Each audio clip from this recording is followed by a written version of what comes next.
You're not lazy. You're just trapped. Caught in a loop of scrolling, clicking, watching, while your dreams collect dust. Social media doesn't just steal your time, it steals your future. Every time you open that app, you feel a little hit of dopamine. Likes, reels, memes. It's a slot machine in your pocket. But while you're chasing cheap pleasure, your brain is forgetting how to enjoy effort. You don't need more time, you need more control.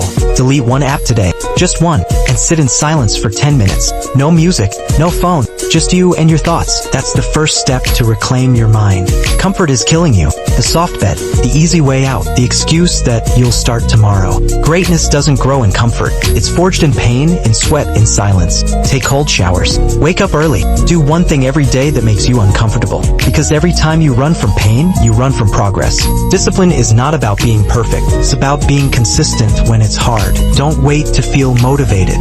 Train your brain to act without hesitation. Start with this.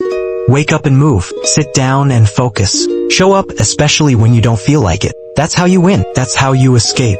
The world is noisy. Be the silence. Be the storm. This is your wake-up call. No one is coming to save you, but you can still save yourself. Destroy your comfort zone. Rewire your brain and take back your life.